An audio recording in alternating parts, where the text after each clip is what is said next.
Have you ever said something, but said it softly, that only one or two people really heard it? Then they think it's funny and they repeat it, this time a little louder, and other people hear it as well and they start laughing.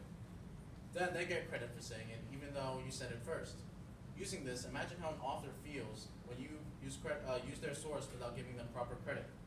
We are here today to explain how to cite your sources. Good morning, I'm Nicole. I'm Elise Reyes. I'm Alexandra Euster. I'm Karina Alzaza. And I'm Riley Tipton.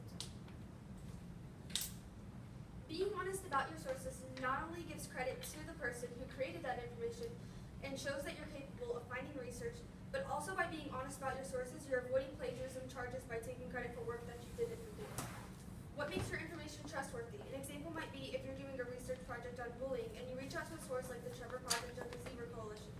When you're doing this research project on bullying and you have all the statistics that any professor could ever ask for, make sure that you cite where you got those statistics from so that way your audience knows that you're trustworthy and that those statistics came from a credible organization. When citing your sources, which you should do for every paper, make sure that the information in which the format that the sources are in is correct. Section 17.2, when you must cite a source. You should include a citation every time you use the words, ideas, or distinctive methods in a source. In particular, include a citation when you use a source in these three ways. The first, when you quote the exact words of a source. This includes single words or phrases if they are distinctive enough. When doing this, you must also indicate quotations using quotation marks or a block indent.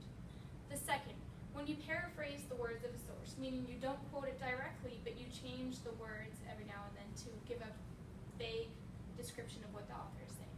And lastly, when you use distinctive ideas or methods that you find in a source. When using a source in these three ways, you should always include your citations. 17.3, citation styles.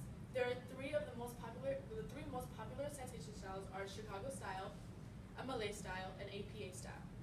Chicago styles are mainly used for humanities, for the topics of humanities and qualitative social sciences. For MLA style, it's mainly used for literary studies, and for APA style, it's mainly used for quantitative social sciences.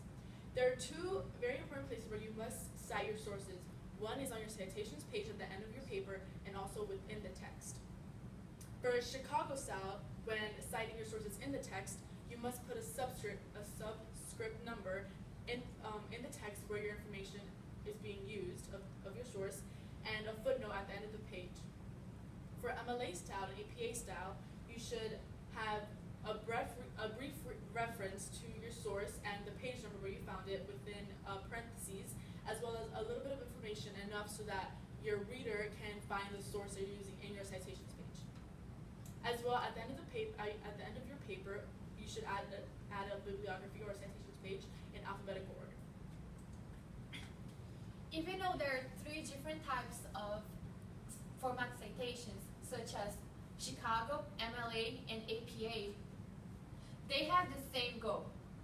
That is to give readers what they need to identify the source and find the source.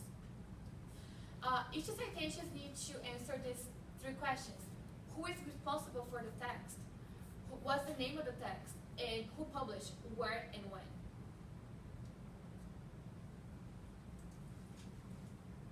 When you first start doing a research project, don't be tempted to put off your citations until the very end. This creates more work for you as you have to go back and re-find your source again. Record information as you go and as you research along. This will help you stop revisiting your sources over and over again and wasting a little bit of time. If you're working on a computer, make sure that you always save your sources. And if you're not working on a computer, make sure that you have a template or something that you can reference when you're writing down your sources. And sometimes some of the information may be missing in your source or your citation. You can substitute information as long as you're giving your citation correctly and you're giving credit to the correct